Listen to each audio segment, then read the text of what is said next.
ओम शांति। वंदे मातरम।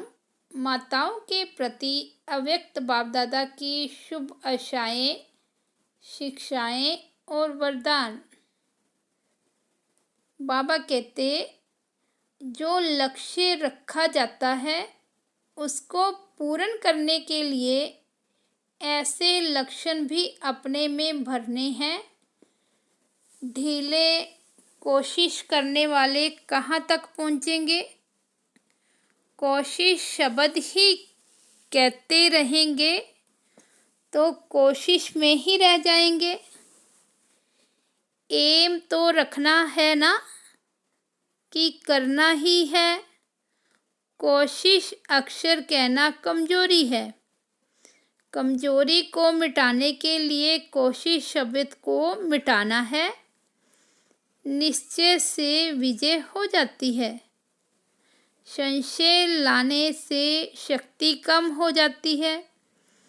निश्चय बुद्धि बनेंगे तो सभी का सहयोग भी मिलता रहेगा।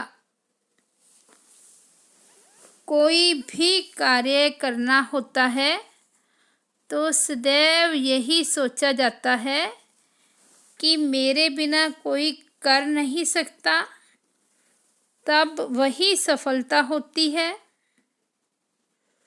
आज से कोशिश अक्षर खत्म करो। मैं शिव शक्ति हूँ। शिव शक्ति सभी कार्य कर सकती है। शक्तियों की शेर पर सवारी दिखाते हैं। किस भी प्रकार माया का शेर रूप है, आए डरना नहीं है। शिव शक्ति कभी हार नहीं खा सकती। अभी समय ही कहाँ है। समय के पहले अपने को बदलने से 1 का लाख कदम मिलेगा। बदलना ही है तो ऐसे बदलना चाहिए।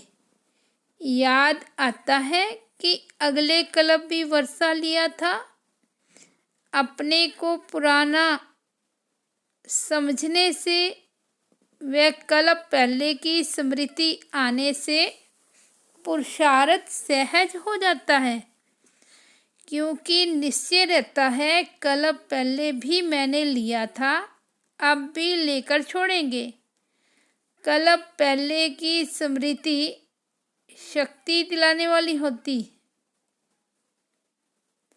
अपने को नए समझेंगे तो कमजोरी के संकल्प आएंगे। पा सकेंगे व नहीं, लेकिन मैं हूँ ही कल्प पहले वाला। इस स्मृति से शक्ति आएगी।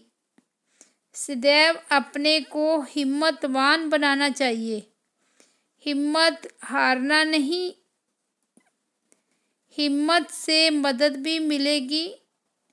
हम हिम्मतवान बाप के बच्चे और सबसे बुद्धि योग।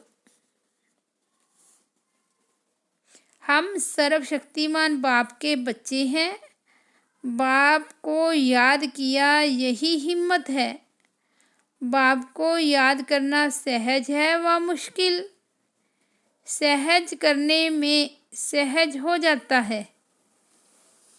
यह तो मेरा कर्तव्य ही है, फर्ज है। क्या करूं, यह संकल्प आने से मुश्किल हो जाता है। कभी भी अपने अंदर कमजोर संकल्प को नहीं आने देना। अगर मन में कमजोर संकल्प उत्पन्न हो तो मुझे तो उनको वहाँ ही खत्म कर शक्तिशाली बनना है। अब तक भी अगर कोशिश करते रहेंगे तो अव्यक्त कशिश का अनुभव कब करेंगे? जब तक कोशिश है तब तक अव्यक्त कशिश अपने में नहीं आ सकती। यह भाषा ही कमजोरी की है। सर्वशक्तिमान बाप के बच्चे यह नहीं कह सकते उनके संकल्प वाणी सभी निश्चय के होंगे। ऐसे स्थिति बनानी है। सदैव चेक करो कि संकल्प रूपी फाउंडेशन मजबूत है। तीव्र पुरुषार्थी की चलन में यह विशेषता होगी जो उनके संकल्प वाणी कर्म तीनों ही एक समान होंगे। संकल्प ऊंच हो और कर्म कमजोर हो तो उनको तीव्र पुरुषार्थी नहीं कहेंगे। तीनों की समानता चाहिए।